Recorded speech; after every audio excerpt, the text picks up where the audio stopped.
Storytime about how I got my ex toxic best friend jumped. So a little background information, I was 16 and a sophomore in high school. And like any of these toxic best friend story times, she was super jealous of me for literally no reason. She would literally try to be better than me in everything. Like when I did a sport or a club, she would join immediately right after. And it wasn't oh, I'm going to join my best friend. No, it was, I'm going to join so that way I can show her that I'm better than her. For example, in 6th grade, I was captain on the volleyball team, and she decided that she was going to try out her sophomore year. She played it off as if she just wanted to try it out, but then I got announced captain, and she was pissed off when she heard that. She literally blocked me on everything, and she came from a super wealthy family, so she was used to getting whatever she wanted. And my whole friend group would literally tell me, you need to stop being friends with her, she's toxic, she's this, she's that. The only thing that stopped me from being friends with her was the blackmail. Like for part 2 about how I got my toxic ex-best friend jumped. So like I said, the only thing that was stopping me from not being her friend was the blackmail that she had. Every time that I pissed her off, or even just randomly, she would be like, oh, I'm going to send this out. I'm going to expose you. She was just overall a shitty friend. So I had an exposing account on Instagram where I would expose people in my class. It got banned, but she DM'd the account the blackmail. Little did she know it was literally me who was running it. Obviously, I didn't post it, but I showed one of my friends, and we kind of made a plan to get rid of the blackmail. So my birthday was coming up, and I was going to Disney, and my mom said that I could invite 2 friends. Originally, I wasn't going to invite Tessa, but since I had this plan, I invited her and one of my other friends. On the 3rd night, my friend and I decided to take our plan into action. Tessa was sleeping, so I went on her phone, and I went and deleted all the pictures, like for part 3. Part 3 about how I got my toxic ex-best friend jumped. So like I said, on the 3rd night, she was sleeping, so we went on her phone. I deleted all of the blackmail that she had on me, and I even went a step further and screenshotted all of the nudes that she was sending back and forth with older guys, and these guys were way older than her, like way older. And I sent them to myself and deleted the text off of her phone. Fast forward, we drop her off at her house.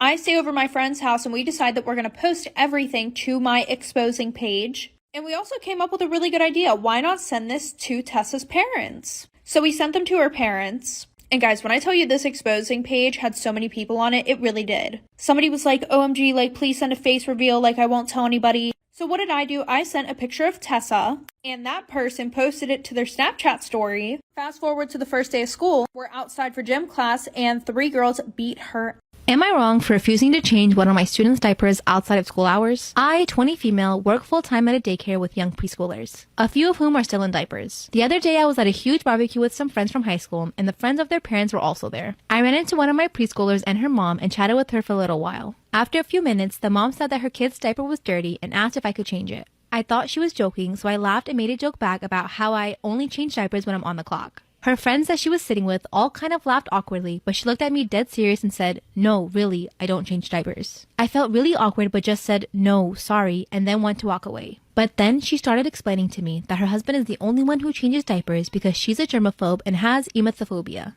fear of throwing up. And she's only done it a few times when she absolutely had to, and she always threw up after it, which apparently she has a crippling fear of doing. I felt that regardless of the circumstances, it was inappropriate for her to ask me this, so I said no again. She seemed really shocked by this and continued to explain how much she hates changing diapers and how her husband wasn't here so he couldn't help. I just told her that I don't like changing them either, and I think that it's inappropriate for her to keep pushing this when I have already told her no. She then said, it's devastating to me to learn my daughter's favorite teacher has so little empathy. And after that, I just walked away. A few minutes later, I saw her putting the kid in the car and leaving, so I assumed she went to wherever her husband was to have him do it. I texted my boss to tell her what happened because I'm about to go on vacation and I assumed that the mother would say something to her about it. My boss just told me that I could tell her about it in more detail when I get back, and she let me know if the mom said anything to her, but it seemed like I was in the right in saying no. I don't think I'm the asshole in this situation. I am not her employee, and even if I was, I still think that's not something you should ask someone to do outside of work hours. I do not know this mom at all. We rarely talk at pickup or drop-off, and she was sitting at a table of her friends who I presume know about her situation and would have been better people to ask for help. I think if she would rather let her kids sit in a dirty diaper for the car ride home instead of changing it herself, she shouldn't be going to places without her husband. The only part of this that makes me feel like a little bit of an asshole is the fact that the kid had to sit in their own poop for the car ride home. I just assumed that once I left, she would either ask one of her friends or suck it up and do it herself. So, am I the asshole? Is it normal that my father still hits me even as an adult? Disclaimer, this is not my story time. Send me on Instagram. When I was a kid and I got in trouble, my dad would hit me. I always knew to expect it, so it wasn't a really big deal. But of course, I would do my best to stay out of trouble. Sometimes he would use a belt, and sometimes he would slap me across the face. The slapping was the worst part. From the ages of 10 to 12, I didn't really get hit because I never got in trouble. When I turned 14, things started getting rough. I wanted to date boys and my dad was not having it. So his form of punishment sometimes was even taking food away from me. This happened on 2 occasions when I was 14 and I almost ran away because of it. I know most of you are thinking that my mom should have stepped in, but my mom was pretty afraid of my dad too. Sometimes I feel like my parents have brainwashed me into thinking that what my dad is doing is fine. The sad part is that I'm now 20 and my dad still hits me from time to time. I do have to say my father has always been there for me. He's provided me with a great life and a good education. And it's not like he would just hit me out of nowhere. It was only when I got in trouble and for specific reasons. But I do think he needs to stop it because I'm 20 now. Here's where things get really messy. I just got engaged and my fiance hates my father. Follow for part 2. Is it normal that my father still hits me as an adult? Now that I'm 20 and engaged, I told my fiance about what my father did. Like I said, my father wouldn't just hit me out of nowhere. He would only do it when he was punishing me and for specific reasons. But my fiance loathes my father. He thinks it's abuse and that it wasn't a normal thing for me to have to endure as a child, especially as an adult. And I've only come to realize that what my dad is doing is probably wrong because of my fiance. Before that, I never had anybody in my life tell me that what my dad was doing was wrong. But here's what happened. My fiance and I were cooking in my parents' kitchen. My dad must have been in a really bad mood because he comes into the kitchen and says, "If you don't clean up this mess, I'm gonna show your fiance how I slapped the shit out of you." My father had never shown that side of him in front of my fiance. But as soon as those words came out of my father's mouth, my fiance turned to him and said, "You will never put your hands on her again." And my dad said, "That's my daughter and I can do whatever I want." My fiance asked me to leave with him and I did. My mom called us and begged us to come back, but my fiance said no. Part 3 is it normal that my father still hits me as an adult? After my fiance stood up to my dad, we didn't speak to my family for about 2 months. That's when my fiance asked me to go to therapy. And I did. That's when I found out that what I really needed to do was fix my relationship with my father. Because he had always punished me physically, I held a lot of resentment towards him. And my father being very antiquated, he thought that he was doing the right thing. Now let me clear a few things up. He only hit me twice when I was an adult. Once when I was 19, I got a bad grade in one of my classes and he flipped out. He slapped me across the face and told me that that would teach me to do better. The second time was right after my 20th birthday. I had gotten into an argument with my mom that really wasn't such a big deal. My mom and I worked things out, but my dad thought it was inappropriate that I spoke to my mom like that. Was I very disrespectful? No. But to him, it was completely unacceptable. So he hit me once with his belt. My fiance is refusing to invite my parents to our wedding. And to be honest, I kind of agree with him. Ever since stepping away from my parents, I have so much more confidence. I'm also happier in my relationship because I'm getting to be myself. And I'm not afraid that anyone will punish me. But I do feel guilty. I want to reach out to my parents. I'm not sure. What should I do? 6 years ago, I switched my wife's cat with a more well-behaved lookalike. She had an all-black cat that was extremely aggressive. It scratched everyone, hissed at everyone, and didn't use its litter box half the time. My wife insisted she could get it to behave better. One week, she went out of town to visit her family, and I was supposed to go to her apartment and feed it. The first night I went over, it scratched the shit out of my arm. I joked to the cat that it's not special and I'll replace it if it scratches again. The joke stuck with me until I had thought about it enough that it wasn't a joke. The next morning, I went to the local animal shelter. I found an identical cat that was already litter box trained and acclimated to people, but was a little skittish. But overall, it was a lot friendlier and better behaved, and the skittishness would help it resemble the original cat. So I adopted it, took it to my wife's apartment, settled it in, then drove her original cat to an animal shelter a town over. I was paranoid my wife would find out if I took it to a local one. It's been 6 years since then. We got married 4 years ago. We still have the swapped cat, and it answers to the original cat's name. My wife knows nothing. She loves this cat and brags about how much better behaved it is. But every time I see it, I feel like a total piece of shit. That's because you are. But you can't tell her now, it's been too long and she will literally divorce your ass. So just stay quiet. Do you guys disagree? Do you guys think you should tell her? I wouldn't. It's like one of those kind of things where it's like, it's going to do more harm than good. Because for me, if I was with a dude and he was shitting on my cat and I'm like, no, I can take care of it. I can make it well behaved.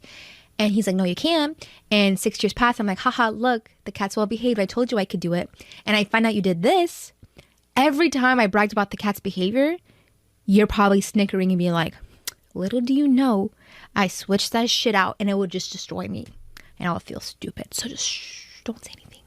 Am I wrong for not telling my boyfriend that I had been a surrogate before we got together? I, 28 female, have been dating my boyfriend, 29 male, for a little over 2.5 years. When we began to get serious, I told him I didn't want to have kids. I wasn't interested in that and it wouldn't be fair to string him along. He wanted kids, but we talked it over and he decided he could live without. Things were fine until we visited my family a few days ago for my dad's birthday. My boyfriend saw some old pictures of me when I was 20 and clearly heavily pregnant.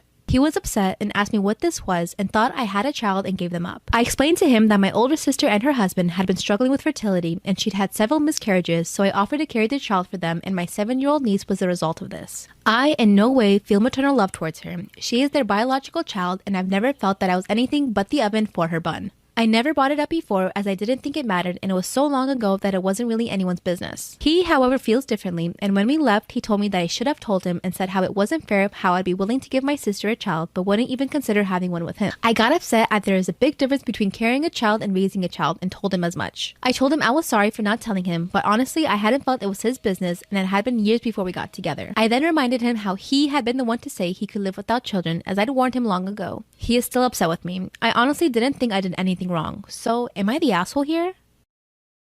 I am not a big fan of alcohol. I don't enjoy being around drunk people. I can only occasionally enjoy the taste. I'm not about alcohol culture really. I also have social anxiety and don't like bar crowds, though I make exceptions for live music. That said, I will happily DD for any of my friends if they want to go out and have a good time. I prefer it when they tell me that they want to be picked up and I can go get them later as opposed to spending the whole time with them as they get sloshed. But I can be convinced to bar hop with them on one condition. If we go out to dinner, they have to cover my bill. If no dinner, then they're stuck covering my cokes all night. Though I admit I was told by the bartender friend to tell the bartender that I'm a DD and I may get my drinks for free. It works sometimes. It doesn't have to be steak or something expensive. I'm not demanding anyone to buy me a $50 plate, nor would I do that to my friends. I just expect the ones that are drinking to split the cost of my usually $15 to $20 dinner in exchange for me spending gas. I don't charge them for it, and time in an environment I don't enjoy. I was laughing and explaining it to a new friend and he called me an asshole and that my payment should be my friends getting home safe. I replied they could get home safe without me going because I'd go get them. This is the cost for making me hang where I'm uncomfortable. He said it's even worse because I'm charging them to hang out with me. Am I the asshole for making my friends cover my dinner if I DD for them while bar hopping? I'm 17 and my little sister, 15, is turning 16 in November. We are complete opposites. I'm more into partying and hanging with my party-loving friends while my sister is into reading and she doesn't dance. She's in love with musicals and that's all she listens to with the addition of some popular artists. She has a nice friend group. They're okay to say the least, but they pretty much have the same interests as her except that they're more bent when it comes to music choices. My mother threw me a sweet 16 and it was amazing. It was held at a big place, lots of music, food, gifts, and full of my favorite things. My sister the entire time sat on her phone in the corner and only got up to eat. She only started talking to people once it was time to pack things up. My mother recently asked my sister what she wants for her sweet 16 and she said that she wants a party. My mother didn't respond and I overheard her and my father last night speaking to her last night about how she can't have a party. My mother thinks that she isn't a normal teenager who would usually enjoy a good sweet 16 party. In my mother's words, I'm not throwing a party for you to sit around the entire time. At that point, I'm entertaining your friends, not you. My father is siding with my mother, saying that he supports her interests, but it would be best to put the money into something else instead of a big sweet 16 party. I could tell my sister's excitement about the party died down for a little bit. This morning, I saw her on her computer in the living room looking up sweet 16 parties and cheap places to have them at. I asked her why she was looking at the pictures and she said that she wanted to compare them to the sweet 16 I had, since she wants the same one too, but cheaper so our parents wouldn't be mad about how expensive it'll be. I told her that she wouldn't have the same things as me because she isn't a normal person at big events even if it's about her, and that she's better off just hanging out with her friends at a mall or something to get the expenses out of the way. She called me an asshole and ran into her room and our father said that I shouldn't have said that to her. I understand that sweet 16s are a big thing, but it wouldn't be wise to spend so much time and money on an event like this where she'll look bored. I suggested she just go out with friends bowling or to their houses and she screamed at me, calling me an asshole once again and slammed the door in my face. I'm just trying to help my parents and her out. Am I the asshole for telling my sister she can't have the same sweet 16 I had since she isn't a normal teenager? Am I the asshole for not letting my girlfriend sleep with me in my bed? I, 22 male, share an apartment with my best friend Mike, 22 male, and Mike's girlfriend Daisy, 23 female. We only have 2 bedrooms. Daisy is a heavier lady. She prefers the term big boned. She also has sleep apnea. For these reasons, Daisy has her own bedroom. Mike and I share the other bedroom. I've been dating my girlfriend, Shandy, 25 female, for 4 months now. She was over at our place watching a movie with us last night and decided to spend the night. Shandy knows about our sleeping arrangements and doesn't have a problem with it, but she assumed that she'd sleep in the bed with me when she stayed over. I don't blame her for assuming this because this is the first time she spent the night, but there's only space for 1 double bed in me and Mike's bedroom, and he and I share it together. Mike has a bad back and is too tall to sleep on our couch in the living room, and it would be rude of me to ask him to give up his part of the bed for my guest. I'd sleep on the couch and let Shandy take my part of the bed, but I didn't think Mike would be comfortable with that, so I didn't offer. I told Shandy that she could sleep on the couch and I'd bring her a pillow and blankets. She asked if she could just sleep with me, and I explained to her why she couldn't. Shandy seemed fine with this, and we all went to bed normally. However, she left quickly this morning, and when I called and asked if everything was all right, she said she was a little disappointed we couldn't sleep together, and was upset that I chose Mike over her. This made me feel bad because it was never my intention to upset her, so I'm wondering if I'm the asshole for not finding a way to allow Shandy to sleep with me. Am I the asshole for coming out at my sister's wedding? I, 29 male, am gay and haven't told my family yet. I think they always suspected but never asked because being gay isn't really approved of in our family. I have 3 sisters and have been dating Peter for a few months now but haven't told my family. My sister got married last week and during the reception my dad did a toast. He said, I finally have my first son-in-law and hopefully I will have 2 more. Maybe someday even a daughter-in-law if Sissy Pants here mans up and gets a girlfriend. Everyone laughed except for Julia. She came over and asked me if I was okay and I said I'm fine. The comment just really bugged me. Am I the asshole for coming out at my sister's wedding? During the dinner, there were many tables and my immediate family was at one. My father starts asking me if I already have a girlfriend and if I will give him grandchildren. I brushed it off, then Michelle, the bride, and also my sister said, well, I can hook you up with a bridesmaid if you want. Unless that is, you're wired the wrong way. Then my mom said to her, maybe you should just have that girl, a bridesmaid, come over here. He needs to be with a woman at his age. I lost it and said, actually, Mom, I'm gay. The table went silent and Michelle started crying, saying I ruined her wedding with my awful confession. Am I the asshole? Am I the asshole for bringing my baby to a child-free wedding? My cousin lives a 6-hour drive from me and the rest of our family. A few months ago, we all drove over there for his wedding. Due to limited space, no children were invited to the wedding except the bride's young nieces and nephews. My baby was 10 months at the time, and I wasn't comfortable leaving him alone in an unfamiliar place with a stranger. I decided to bring him and wrote on the RSVP that I was bringing him. My cousin didn't say anything, so I assumed that he was okay with it. My baby cried at the ceremony, but I quickly took him out of the room. At the reception, he didn't make a fuss, and I thought everything was okay. Then I was confronted. Am I the asshole for bringing my baby to a child-free wedding? After the wedding, my aunt, which is the groom's mom, confronted me and told me that I was rude for bringing my baby without permission. I explained I wrote on the RSVP what I was planning to do, but my cousin didn't object. She said that my cousin and his bride had a problem with it, but the bride didn't want to start any drama because she doesn't know me well. My other cousin's baby was 7 months at the time, and my aunt said that he had no problem leaving his baby with a certified babysitter, and I should have done the same. Some of my cousins were upset because they thought the groom gave me special treatment by letting me bring my baby. I didn't mean to start drama. Am I the asshole? I never meant to make it by myself. Stuck between the ego and the devil and yourself. Got these habits, but I'll never ask for help. Just following my feelings, cause I love the way you felt. I can give you love, and you can give you time. You can make you smile, and I will make you cry. The only things in common when we talk about the past. I will be your first, and he will be the last. How you think about him when you're kissing me now. Feeling like it's been away. There's no doubt good in the word goodbye, but there's so much more to stay. So blame it all on me, darling. See, I let you down. Blame it all on me. This is a story time of why I don't eat at other people's house no more. Me and my best friend, we were like 11 or 12 at the time, and we were having a sleepover at her house. We had hung out outside of school many times before. This would just be the first time I went over to her house. My mom drops me off and just lets me walk inside. When I went up to the door, my best friend answered and she was like, hey, can you grab a shoe? Immediately, I could tell that the house wasn't very clean, but I knew it wasn't her fault. It's not because she asked me to grab a shoe. I could see behind her and could tell that the house was just really messy. It really did look like an episode of Hoarders, but I grabbed a shoe and I helped her look for that fly. So it was me, my bestie, and her grandma looking for this big ass bug. We got a little tired, so we sat down to eat something and her grandma made us a snack. I was a little scared to eat, not gonna lie, but I didn't want to make my best friend feel bad, so I went ahead and ate my food. Well, I was only able to eat some of it because we had left the basement door open and we saw the bug fly down there. So we stopped eating, ran down to the basement, and we saw the bug fly behind this box. We moved this box, and I swear 100 families of spiders and their ancestors started spewing out, like for part 2.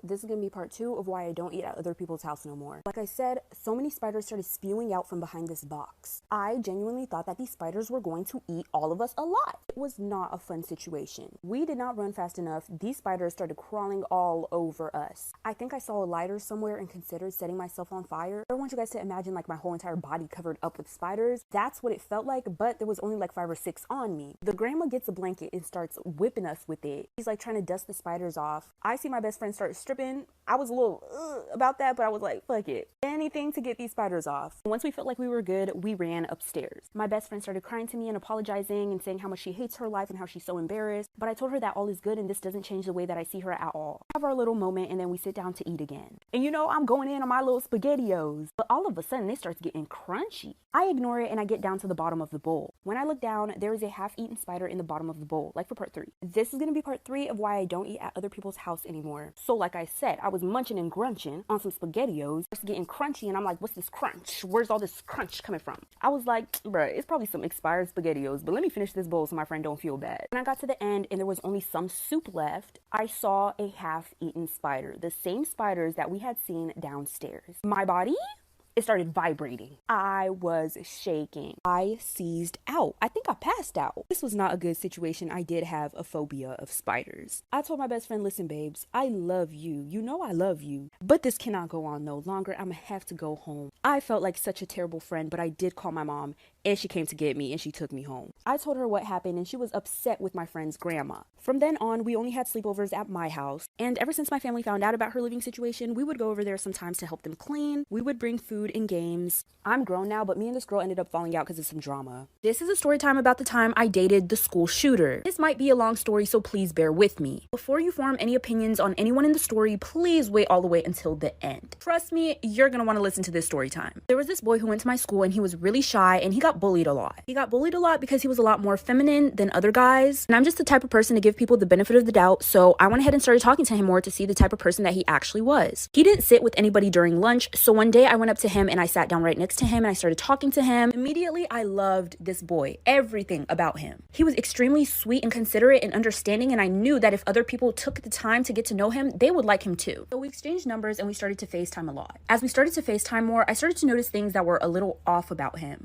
Every single conversation that we had, he would always have to bring up about how much he hated this one boy in his tech class, and how he would shoot up the school just to get rid of him, like for part 2.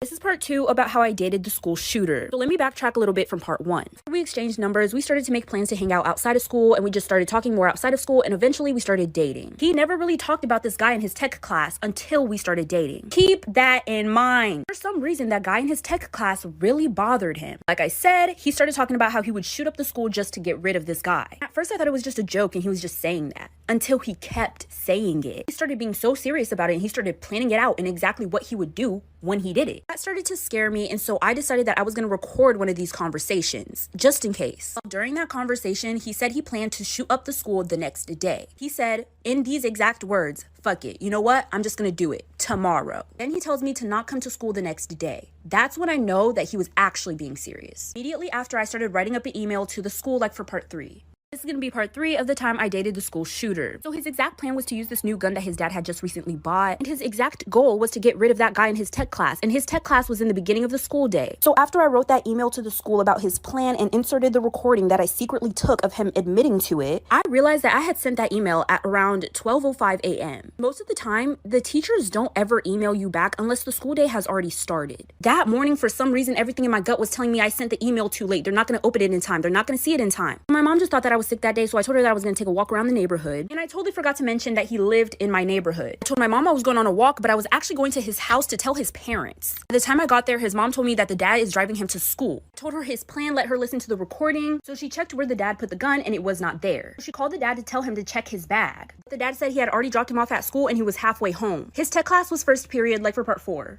This is going to be part 4 of the time I dated the school shooter. So let me do a little recap. So like I said, I ran to his house that morning to try to tell his parents his plan about shooting up the school, and I showed them the recording for proof. I was only able to tell the mom his plan because the dad had already taken him to school. She checked where this new gun he was planning on using was supposed to be and it wasn't there. Then when she called the dad to tell him to check their son's bag, the dad said, 1, the gun should still be there because he hadn't touched it since he put it away, and 2, he had already dropped him off at school and he was halfway home. I didn't even tell my mama where I was going. I hopped in the car with my boyfriend's mom and we zoomed. The dad had taken a U-turn and he was speeding towards the school too. At this point, first period was about to start in 5 minutes. It was us against time. We were passing cars, running red lights. When we got to the school, the mom barely parked the car. The dad was already in there, I'm pretty sure. But as we were running inside, the dad was coming out with my boyfriend. This is what happened after, like for part 5. This is going to be part 5 about the time I dated the school shooter. Like I said, my boyfriend's parents and I sped to the school and got there in time to stop him from carrying out his plan of shooting the school. I'm guessing the dad told him that there was like an emergency dentist appointment or something. Once they got in the car, the dad made my boyfriend open his bag, and there was the gun. Child, the way my heart... You hear that? That's how fast my heart was beating at the time. It was so hard to believe that he actually brought that gun to school, like he was actually going to carry out that plan. But from what I've seen, he was just so sweet and just does not seem like that type of guy at all. Mind you, his family was a very respected family in our neighborhood. They were super sweet, everybody loved them, they just knew that the son was antisocial. After all this happened, I did not tell anybody about this, like I'm a real bitch. I did not tell my best friends, I didn't tell my parents, I didn't tell nobody. Some time had passed and I hadn't talked to him, he wasn't coming to school, and I was actually blocked on all socials. Even his parents blocked me. Went to his house multiple times, knocked on the door, nobody answered. Eventually someone told me that they moved, but I still had some unfinished business, like for part 6. So this is gonna be me finishing the unfinished business. Like I said, him and his family moved. They didn't tell anybody anything. They just packed their stuff and they left. Everyone in the neighborhood was so confused. But I kept my mouth shut. Like I said, I'm a real bitch. I needed to find the answers as to why. Why did he want to get rid of that tech guy so bad? Well. So I went to tech first period just to see who was all in the classroom. I didn't actually go in the classroom, I was just standing outside the classroom. Based on where my ex was saying that he sat in the room, I figured out who the tech guy was. As soon as the bell rang for first period to be over, I ran to that tech class. I stopped that guy that my boyfriend was talking about. I told him everything. And that is when he admitted to me that one day, they were hanging out, mind you, this boy's a senior, my ex was a sophomore. They hooked up, but my ex was ashamed of what he did, so he threatened to say that he was taken advantage of. That boy said, well, I'm going to tell people the truth then if you're going to do that. So basically, my ex was embarrassed of his sexuality. Guessing after we started dating, he started to get super ashamed of what he did. And that's why he decided to shoot up the school. This is gonna be a story time of how I almost drowned someone's baby. Y'all, I cannot sleep at night because of this. I cannot believe that I did this to someone's child. Now let me go ahead and explain myself. So I was babysitting for this one rich ass family. What's so amazing about it was the fact that the parents were never home. At the same time, I was just a senior in high school. I didn't have much to do after school either. I didn't have hobbies. I didn't play a sport. So I had all the time in the world to babysit for their kid and house sit for them. This baby was only 1 year old. Since the baby was so young, I had to keep eyes on it at all times. They had this big pool area and they said that if I ever wanted to go swimming, I could, and there was a floaty for the baby. One day while I was house sitting and babysitting for them, I went in the pool and I put the baby on the floaty thing. Somehow I forgot that that baby existed. I felt something in the bottom of my feet at the pool. It was like slippery, so I kicked it out the way because I thought it was a toy. And then when I turn around me, I see that the baby is not on the floaty. I look down and I see this tiny human sunk in the water, like for part 2. This is part 2 of how I almost drowned someone's baby. When this was happening, I was on my phone, so I was distracted. I looked down in the pool and I see that the baby is drowning. I don't really know how to explain the way that my heart skipped a beat at this exact moment. Like my heart was beating regularly and then all of a sudden it skipped 2 beats at a time. My ass was in my forehead. Immediately dived down into the pool, took out the baby, but the baby was suffocating. Now listen, I never did CPR, but God blessed me with those skills in that very moment. I was able to keep myself calm and did CPR on the baby and was able to get it to breathe again. I did not tell nobody shit about this. I didn't tell the parents. The baby is fine. I really should have told the parents because what if it did cause a health issue? But from what I've seen, the baby's fine. Yeah, I didn't tell them what happened, but I quit babysitting because I felt guilty. They haven't said anything about their baby dysfunctioning, so the baby is fine. Just because of this, I pulled myself out of babysitting and I'll never babysit ever again because I'm clearly not responsible enough. It's gonna be a story time while I take my makeup off about how I was the crazy ex. So my boyfriend at the time, we were on and off and he kicked me out and told me to pack my stuff and I had to be out that night. I definitely packed my stuff for sure, packed my stuff and moved it to a different closet in his house that he never opens. So I started sleeping in his car, but he kept finding me there every morning when he had to go to work. So I decided that I was going to continue sleeping in his car and I was going to wake up a little earlier before he had to go to work. And I knocked on his door and I told him that I needed to get some stuff that I forgot. I decided that I was going to take my sweet time up until the time he had to go to work so I could have the house all to myself. I slept in that house for multiple days without this man knowing. Is he ever going to find out? I don't know. Listen, Linda, I honestly did what I had to do and I do it again. Well, one day I remember him coming home and I kept hearing a girl's voice. This time when he came home, it was kind of unexpected, so I had to run under his bed. I kept hearing this girl's voice all the way from downstairs until he came upstairs. And so once he sat down on the bed, I jumped out from out that mother and I jumped on his ass. But I didn't see no girl. Apparently he was just on the phone. He dragged me out the house, told me I was crazy, said he was gonna call the cops if he saw me there again. But all is good. This was like 5 years ago. Me and this man are married now. He's now my baby daddy. And we got 3 kids. This is gonna be a story time about how my whole school went on a manhunt for one student. Why was they looking for his ass? I'm gonna get into it. Let me clarify right now that I am a victim. I do not want nobody in the comments saying, why didn't you do this? Why did you do this? It could have been me. It could have been any of us. That's why I minded my business throughout this whole thing. So I got to school a little late that day, but when I got to my class, I could tell there was a little tension in the air. I didn't know what it was, whether it was a teacher having a problem with a student or a student having a problem with another student. I just knew that the energy was off. So I'm sitting down in class minding my business per usual. The next thing I see is my teacher try to grab this one boy's phone. He immediately snatches it off his desk before she can grab it. That's when they get into this little tug of war type of thing. But the next thing you know, everybody sees this boy mollywop the teacher in the stomach. She falls and he runs out the classroom. Some kids started laughing and thought it was funny until the teacher wasn't waking up. This is when things get bad, like for part 2. This is going to be part 2 of the time my whole school went on a manhunt for one student. So like I said, this kid punched this teacher and ran out of the classroom, and the teacher wasn't waking up anymore. So as you can imagine, a room full of drained high school students who just woke up a few hours ago, we were all kind of just like looking around at each other. No one thought to, I don't know, tell somebody that this shit happened. Like, were we silent? Or were we silenced? I blame the school system for making school so early because I feel like once you get to school, your cognitive functions get out the window. So I really try hard not to feel guilty about this, and I try not to blame my other classmates for not doing anything as well. And then eventually like 5 minutes pass and then we're like, okay, maybe we should check if she's awake at least. That's when one of the students get up and start to check. Well, they check and they say that she's not breathing. It's obviously set something off in our brains, like this is an emergency, something needs to happen now. That's when a bunch of us ran to the office and they called the ambulance, like for part 3. This is gonna be part 3 of the time my whole school went on a manhunt for one student. We went to the office and told them how the kid punched the teacher and the teacher wasn't waking up. Immediately, a bunch of staff ran to the class to see where the teacher was and what was going on with her. I didn't personally run to the office. When I say we, I mean my classmates. So I was still in the classroom when all the staff ran in. So they told everybody to exit the classroom and everybody needed to get out of the classroom because they needed to give her some privacy and examine her. So we were all standing outside of my classroom and it was like 30 kids. The teacher that was next door to us was really close to my teacher. They would always talk in the hallways. They had their lunch periods together, their study periods together, and her door was wide open. Why didn't we go in there and tell her what happened? Honestly, like I said, we were high school students. It was really early. So she came out once she saw all of us standing outside in the hallway and she was like, what's going on? Once we told her that a kid punched the teacher and that she passed out, her face drops and she announced that the teacher was pregnant. Mind you, nobody knew this because she hadn't announced it herself yet. This is when they called the ambulance, like for part 3.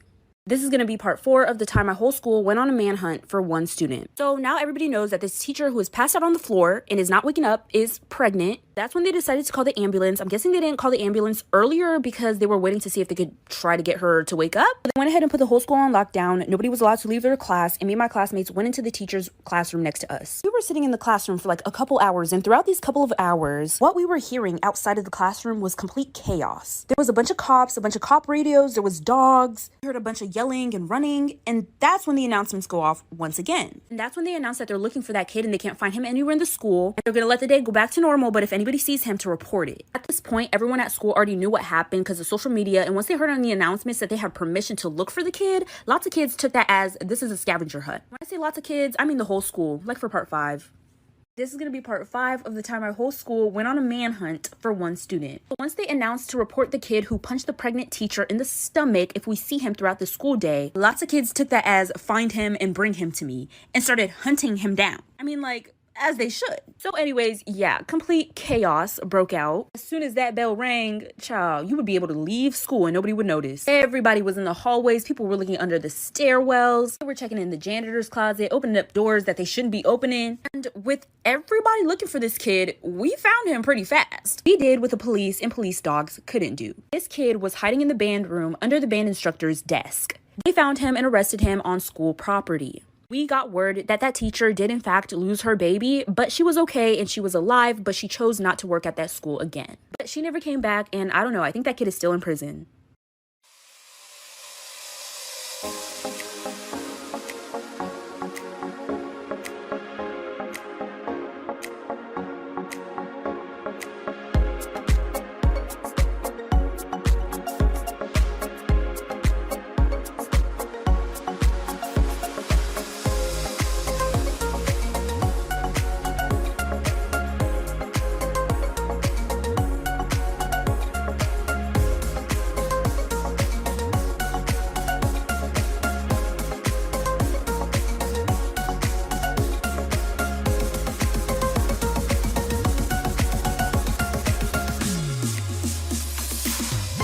This is the time my mom faked her death so she didn't have to take care of me and my siblings. Yes, this girl really faked her death. So at the time, I was 5 and my little brother was 3. It started off with my mom saying that she didn't feel well and she couldn't pick me up from school, so the bus would have to take me home. Well, a few months after, she started getting picked up from our house by this black car. She said that car was picking her up because of her so-called doctor's appointments. And she wasn't able to drive herself because she was too sick. Well, one day when this car came to pick her up, she never came home. Me and my little brother were sitting around for a couple days waiting for her to come home, but she never came home. And we were young, so we didn't do anything. Eventually, my aunt came over to our house and told my little brother and I that our mom had passed away and that she was cremated and they kept the ashes. So our aunt started taking care of us. Until one day I saw my aunt getting picked up by that same black car. That's when I started to get suspicious of everything and I decided to check these ashes. When I checked, it was flour. Like for part 2. This is part 2 of the time my mom faked her death so she didn't have to take care of me and my siblings. Like I said, my aunt told me that my mom had died and they cremated her and they let her keep the ashes and that she was going to start taking care of us. Me not knowing how long the cremating process actually took at the time since I was so young, I believed her. Until one day I saw my aunt getting picked up by the same black car that my mom used to get picked up by before she died. That's when I decided to check these supposed ashes and it was actually flour. So one day when my aunt got picked up by this black car, I decided to follow her. I didn't have a car, I was 5 years old, so I had to follow them by walking and hiding behind bushes. I was able to follow them up the street, and once they turned the corner, and there I saw my mom standing on the side of the street. That's when I see the car stop and I see my aunt get out and approach my mother. She tells my mom to give her money for covering for her and taking care of me and my little brother. Mom says she faked her death because my dad wasn't in our lives and she didn't want to take care of us anymore. I'm older now and I cut her off completely and I have full custody of my little brother. I said I'd be sharing more stories of things that happened to me while I was younger that I've kept secret for my entire life and haven't told anybody, so here's another story. Fair warning, this video might be a little triggering. I was really young at the time. I don't exactly remember what age. I was around 8 or 13 years old. Me and my friends were going to this haunted maze and it was around Halloween time. It was one of my friend's parents that was taking us there and it was a group of 5 or 6 of my friends. While me and my friends were going through this maze, we were standing in a line and I was standing in the very back. So while we were walking, I ended up tripping on my shoelace and I fell to the side where there was curtains. It was the curtains where the workers would pop out and try to scare you. When I fell, I tried to yell for my friends, but because of the sound effects of the maze, they couldn't hear me. And by the time I got up, they were gone. So I started walking and I eventually got to a place where you could only go right or left, and I went left. And once I went left, I ended up in a circular room where there was 5 passageways. But there was also a group of teenage boys and I didn't even see them at first. All I know is I turned around and got grabbed, like for part 2. This is part 2 of the time I got lost in a haunted maze. Like I said, I lost track of my friends and I was looking for my friends and I ended up in a part of the maze where there was all these guys that I didn't even see at first. All I know is I turned around and I got grabbed. So I screamed. I was super young at the time. I was defenseless. I didn't know what to do. Those guys seemed like they were around their teenage years and they were laughing and making a joke out of it. One of them was laughing and they told their friend, grab her legs. And so the friend grabbed my legs and they were tugging me and pulling me. And then they started to pull my pants down. Panic was filling over my body. I couldn't even scream. When you're young, you'd always think you know what to do at these moments, but you really don't. You just freeze up. And that's exactly what I did. I just froze up. But thankfully, as soon as I felt my pants starting to get pulled down, another group of people turned the corner, and that's when the boys dropped me and ran, like for part 3.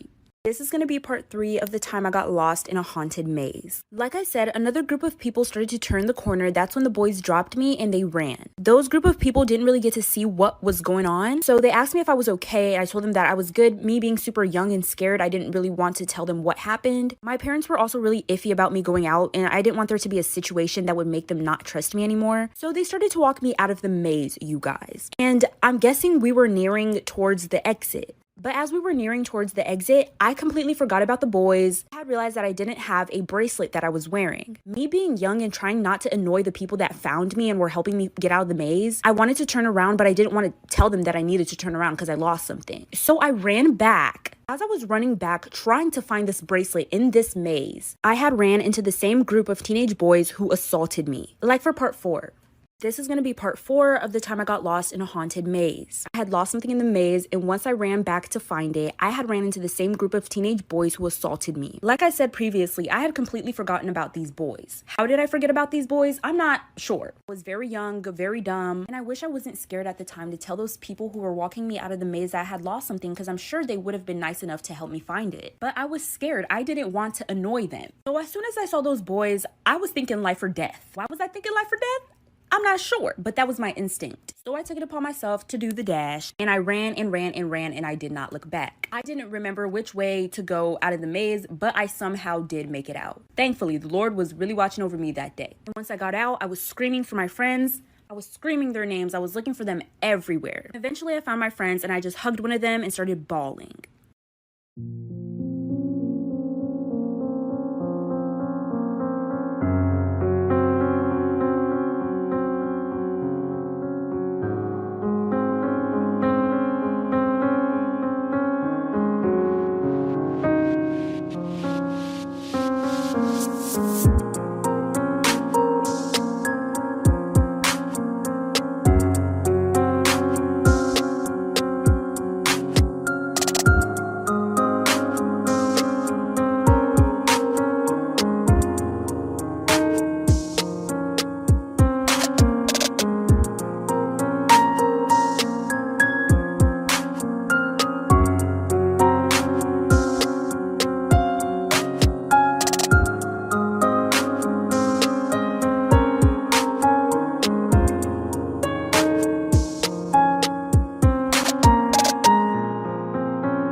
This is why you should never trust your friend if they tell you that their pet don't bite. Charla Nash would go over to her friend's house, Sandra, every now and then to watch over her 200-pound chimpanzee. Charla knew straight off the bat that she did not like that chimpanzee because it always scared her. There was even a time where the chimpanzee jumped on Charla's back and ripped out a chunk of her hair. Charla started crying, but her friend Sandra thought it was funny. Sandra would not be laughing at anything that chimpanzee did much longer after this day. One day, Charla gets a call from Sandra saying her chimpanzee wouldn't go back in the cage and she needed some help. Charla drove over there to help her friend, and immediately after, Sandra would have to call the police. By the time the police arrived, Charla was laying on the ground with half of her face eaten off, no jaw, her nose hanging from her face by a piece of her skin, and with both of her hands ripped off. This is what Charla looked like before her attack. Her entire face was mutilated after the attack, but since the photos are super graphic, they'll be posted on my Instagram story. Part 2 will include the unsettling phone call Sandra made to the police and how she described her friend getting eaten and ripped apart. This is going to be part 2 of why you should never trust your friend if they tell you that their pet don't bite. Sandra never imagined that after she called her friend over to help her put her 200-pound chimpanzee back in his cage, since he wouldn't go in, she would have to make a phone call to the police and report how her chimpanzee ate her friend alive. This is the audio clip. Please! What's the problem with your friend? I need to know. Let the police up! With a gun! With a gun! Hurry Who up! has a gun? Please, hurry up! He's killing my girlfriend! What is the problem? He's killing my friend! Who's killing your friend? My chimpanzee! Oh, your chimpanzee is killing your friend. He ripped her apart! Hurry up! And she's dead. She's dead. Why are you saying that she's dead? She's dead. He ripped her apart. Charla actually ended up surviving. She was rushed to the hospital where they said she looked like she had gone through a meat grinder. Charla is very lucky to still be with us today. The most recent update about Charla is in her interview with Oprah that I have linked in my Instagram story.